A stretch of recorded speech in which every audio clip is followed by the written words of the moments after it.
And just like that, the Kansas City Chiefs dynasty is over. Welcome to Hold My Helmet, your host Bill Reichling here. The Kansas City Chiefs, the last couple seasons, especially last season, in the regular season, they won all of those one-score games.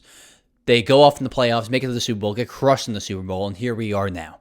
This run with this group of guys, it's over. Let's just be honest, it's over. Travis Kelce, yes, he's had an excellent year for a guy his age, but he's probably going to retire after the season. Mahomes now with the injury, and he's probably going to miss part of next season too, just the timing of the injury. So does Travis Kelce really want to stay around for that, for next season, which could get ugly, and then wait for 2027? So I could really see Travis Kelce retiring here. This is probably the best he would be at this age right now. So I think Kelce's gone. Chris Jones, I would try trading him because he kind of is a little inconsistent now at this point. He's very hit or miss. He has a huge game where he goes off and he's pretty much the focal point of the defense. And in the next game, he kind of disappears. Kind of very unlike Chris Jones because back in the day, he was just dominating every game. Every playoff game, he was going off. So this group of guys with this team on this dynasty, it just seems like it's over now. You have Patrick Mahomes, who tore his ACL. I think he tore another ligament too. So he's out for this year, definitely.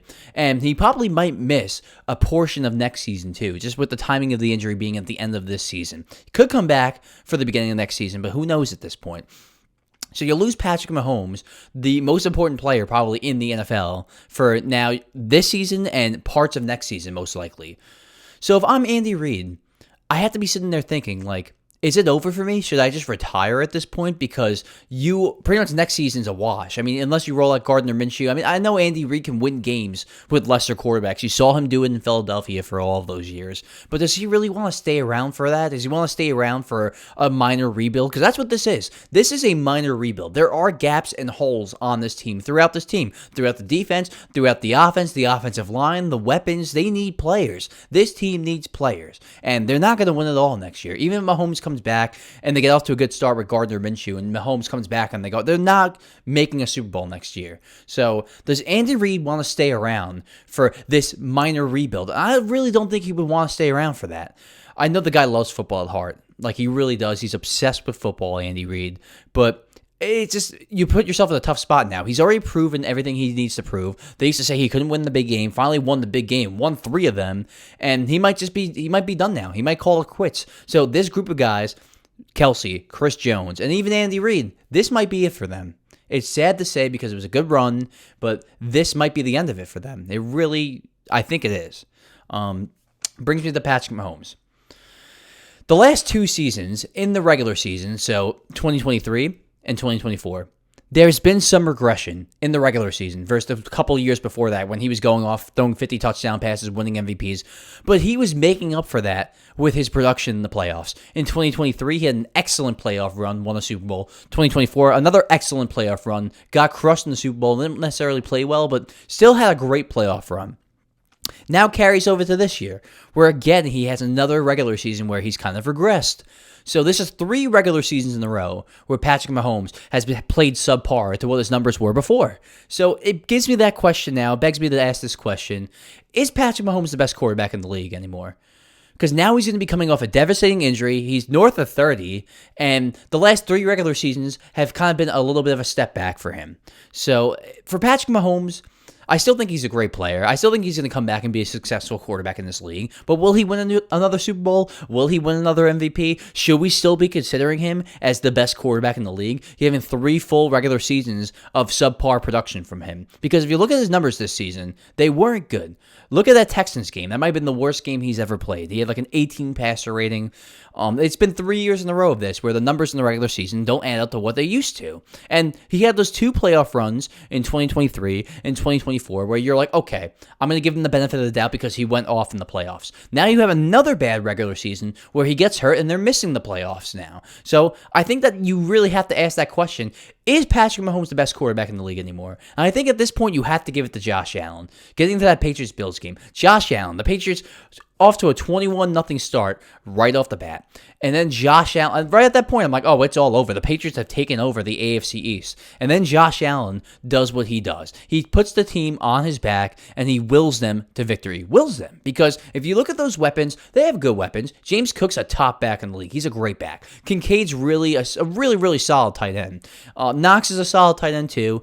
Shakir's a reliable weapon, but like they don't have a star weapon at wideout, and that's hurting Josh Allen. But he's making it work. He always makes it work. And I know he doesn't have success in the playoffs like Mahomes has, but a lot of that is because Mahomes has been standing in his way. But now without Mahomes there, I think Josh Allen actually has a chance to win a Super Bowl this year. Everyone felt that this is not the year for them. Their defense is lacking. But if Josh Allen could play like that and be Superman, he could win any game. He could win any game at any time. And I think now, with everything that's happened to Mahomes the last couple seasons, now getting hurt, having 3 bad regular seasons in a row, and Josh Allen just putting the team on his back week after week, Josh Allen's the best quarterback in the NFL. I liked Lamar Jackson too. He was number 2 for me going into the season. It was Mahomes, Lamar, Allen. But look at Lamar now. Lamar's regressed too. He's played a little better the last couple of weeks, but he regressed. Josh Allen just continues to dominate. When you keep taking players away from him, it doesn't matter. He still makes it work. Josh Allen's the type of guy that could put a team on his back and will him to victory. And Mahomes was that guy too for years and years and years. But it's finally starting to catch up to him, it seems like. So as of right now, Josh Allen's the best quarterback in the league. Mahomes is going to be out for the rest of the season, majority of next season. I mean, it's time to take that throne and give it to Josh Allen at this point. Now, for the Patriots, I know, look, that's a tough loss for the New England Patriots. You're up 21-0. You already beat the Bills on prime time back earlier in the season. You're thinking, this AFC East, this is ours for the next 10 years. And then Josh Allen does what he does and comes storming back. That's a tough loss. It was difficult to go through that as a Patriots fan. I totally understand. It was a tough loss. It definitely hurt you guys, but I think this is going to help you guys in the long term. You had a long winning streak where you were blowing teams out, putting in the work, and it almost got to the point where it's like, okay, we could just beat anybody.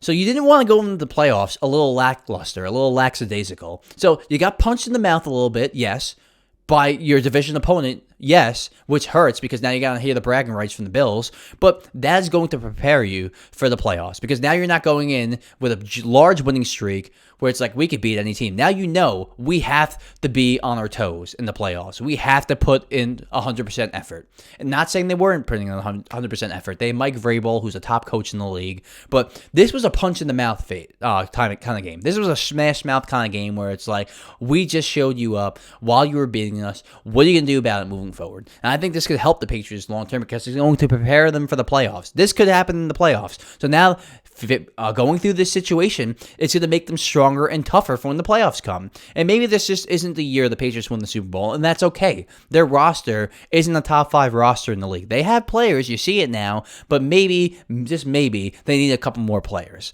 But hey, the AFC is wide open. You still have a shot, and it was a tough loss, but I think long-term this could benefit you because now you know, okay, we got to play smarter. We got to play tougher. We got to play more efficient to be able to win these playoff games. Because that was a playoff game. That was a playoff game atmosphere against the best quarterback in the league, which I just named him. And you could play them again in the playoffs. It could happen. So if you're the Patriots, don't freak out. This is almost like a lesson game. You have a young team with a young quarterback, and sometimes you need these building block games to kind of move forward and progress. So, great win for the Bills. For the Patriots, tough loss, but don't let that defeat you. You know, all the late window games on Sunday, and I live on the East Coast, so it's like the 4 o'clock games. In that late afternoon window, we had some crazy games. We had Lions, Rams, Packers, Broncos. Meanwhile, watching Phillip Rivers and the Colts was the most exciting thing of my entire weekend. It really was. That brings me nostalgia. Phillip Rivers is pretty much a part of my childhood. The thing that Phillip Rivers played and was drafted the same year as Eli Manning, it puts into perspective how old he really is.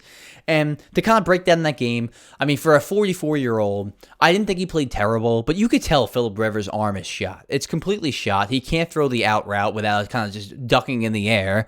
And look, I applaud the Colts for doing this. They were desperate. They'd rather bring in a 44-year-old Phillip Rivers than go to Riley Leonard or one of these backup quarterbacks or sign someone like Heineke. So I respect that. And it's fun. And it's exciting. With that being said about him being not good anymore, I'm excited to watch this every week. This is one of the most exciting things that's happened all year and in a few years. A guy retired for 4+ years, come out of nowhere off the couch coaching high school, and now he's starting for the Colts. So it's very exciting. But I don't think he necessarily played well. I know he threw the touchdown pass. I know a lot of analysts are hyping him up, but like his arm's shot, and you're not going to go really far with that. He really can't push the ball down the field. It looked ugly. I mean, it looked really ugly. And he always had a weird release, and his arm was already kind of shot the last year in the Colts before he retired, but it's even worse now. It really is even worse. He cannot throw the out route, and obviously the Colts know that this is not going to last long term. Like, they're not going to make the playoffs like this. They're probably going to lose out.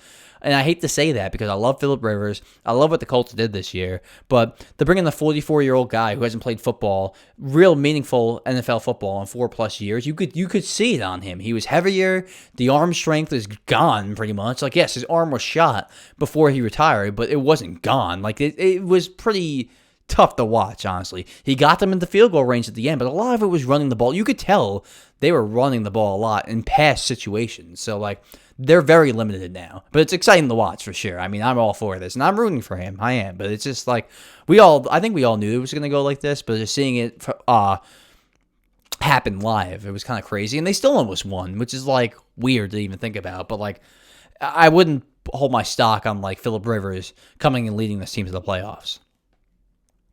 The Packers and the Broncos. This was a true heavyweight matchup. And both Jordan Love and Bo Nix played really well. But Bo Nix really stood out in this game. And I've been very critical of him. But, well, let's flash back a little bit. Before the year started, I was saying how high I was in the Broncos, how high I was on Bo Nix. And the first couple of weeks, they were winning games, but he was really struggling. He had some great fourth quarters, but the first 3 quarters were terrible. And he had some games where he was just awful all around. This was a complete game for Bo Nix. From start to finish, he played excellent. And he had command moving to his left and making throws on the run to his left. Like, he has very impressive arm strength, and he has very impressive quickness. Like, he has tools to be a franchise quarterback, a top 10 quarterback. And if he's going to play like that from start to finish, the Broncos could win the Super Bowl. It's not always linear with quarterbacks. They're not always just going to, better again. He got better again. He got better again. Sometimes you take a step back, then 2 steps forward, then 5 steps back, then 10 steps forward, and you become a Pro Bowler. So it's not very linear, and he struggled at times this season, but you see really now he's taking leaps week after week. So, like, if he plays like that in the playoffs, the Broncos are going to be a tough out. As far as the Packers, that's tough. Christian Watson gets hurt. Apparently, he's fine, though, and he might come back for the next game, so he's okay. But now Micah Parsons out for the year. The Packers might be done. Can we just talk about injuries for a second? These injuries are out of control, and no one says anything about it. Players are falling down left and right, and I doubt this was happening back in the 80s and the 70s, losing this many players to ligament injuries. It's like out of control at this point. And we're just accepting it as, it is what it is. This is part of football. No, it was not part of football 20, 30 years ago. People were not blowing their knees out every week. It's crazy. And I think a lot of that is just the speed of the game, how fast everything's being played. And when you're playing at that speed and you try to make a sudden, quick move, sometimes you land the wrong way, which is what happened to Micah Parsons. And it's just happening way more often, year after year after year. Like, it should not be okay and normalized to lose this many players every single year. It's insane. And, like, I feel like we've just gotten used to it now. We've gotten numb to it. But, like, something has to be done about this. And I don't really know what you could do to kind of fix this. I mean, you could work on the turf and the grass. You could fix the grounding you're landing on. Maybe you could try to adjust cleats. Maybe braces. Like, it's really a finicky topic because it's like no one really knows the true reason why players are getting injured more. We have ideas, we have theories, but we don't have concrete reasons. And that's what's the tough part about this game. It's like we've normalized the injuries, but they're not contact injuries. They're non-contact injuries, and we're normalizing them. This is a contact sport. So when you're having this many non-contact injuries, something's awry. Something's wrong. And I feel bad for the Packers because I thought this was their year to be a Super Bowl contender, and you lost the best piece on your defense. And even when he wasn't performing, Micah Parsons, he draws attention for the rest of the offense to focus on him. And it opens up Rashawn Gary, and it opens up Xavier McKinney to get picks. And, like, Now the whole dynamic of that defense is thrown off. And Jeff Hafley's an excellent defensive coordinator. He's going to do the best he can. And they'll probably be an average, maybe even still a top 10 defense. But that difference maker of Micah Parsons is now gone. So it's going to be tough to win the NFC when you're missing your best defensive player. And we have to stop normalizing non-contact injuries. I think something needs to be done about this. I don't know what to do. I'm not a doctor, and I'm not a scientist. I'm an engineer, but I'm not a scientist. So I don't know how to fix this, but I know something needs to be fixed. But I have to give J.J. McCarthy a lot of credit because he's really bounced back the last 2 weeks, and I've been very critical of him this season. I was very critical of him coming out of the draft. We didn't have enough film. We didn't really know what he was going to be, and people were acting like he was this sure thing. And you saw at the beginning of the season the lack of reps, the lack of passes in the league. He struggled, looked like he didn't belong, kind of looked overwhelmed. Now the last couple of weeks, he gets some more reps. He's getting more comfortable in the offense. He's getting more comfortable throwing the timing passes to his receivers. He's getting more comfortable calling the plays, making the adjustments at the line of scrimmage. Every time you get more reps, you're getting more comfortable at something. So when you're playing at a place like Michigan, where you're just handing it off all the time, you're not getting the reps in. So this was very expected. But now you're seeing when you give a quarterback reps and time and maybe just a slightest slither of patience, because there's really been no patience with JG, but the slightest slither of patience, you can see some progression. Now, like I said with Bo Nix, progression isn't always linear. Sometimes you have 3 great weeks and 5 bad weeks in a row. Then you bounce back and have a huge week, and then you have a Pro Bowl year. So you really need to just let the season play out and see where it ends. Because I'm going to say this again. I'd rather the Vikings go 7-10 and have JJ McCarthy have massive progression than have him go 10-7 in spite of him throwing picks all over the place. So if you're a Vikings fan, these last 2 weeks, I know it's tough missing the playoffs after winning 14 games last season, but there's something to feel good about now. But we're not feeling so good about Tua. He's benched now for Quinn Ewers, and it's tough, man. Look, like Tua, he's a solid quarterback. You put the right system around him. You put the right players around him. You tell him what to do, where to throw, where his progressions are. He's going to be effective. But once things start going wrong, even the tiniest bit, cold weather, he loses Tyreek Hill, they fall behind in games, and then all of a sudden he looks like a pedestrian player. I think Tua is a solid quarterback. He's obviously top 20. It just depends where in that top 20 he is. He's probably closer to 17 or 18 at this point. But would someone trade for that contract? I don't know. A team could get desperate. I hope the Jets aren't stupid to do that. But a team would be desperate enough to get a guy that's middle of the pack at quarterback. Because the middle of the pack guys, compared to the bottom of the league guys, it's a vast difference from number 16 to number 32. Tua looks light years better than Justin Fields. Let's just put it that way. So will someone be dumb enough to trade for that contract?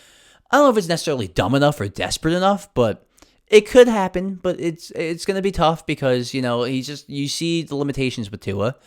And, I would like to give Mike McDaniels a little bit of credit because we've been roasting him for this whole season. He's a clown, looks funny, talks funny, dresses funny. I know they just lost, but the last couple of weeks he was doing a really good job at changing his scheme and becoming more run-happy and run-focused with the team he had around him. So Mike McDaniel was making the necessary adjustments on this offense. I think he gets a bad rap because of, like I said, looks funny, talks funny, dresses funny, acts weird.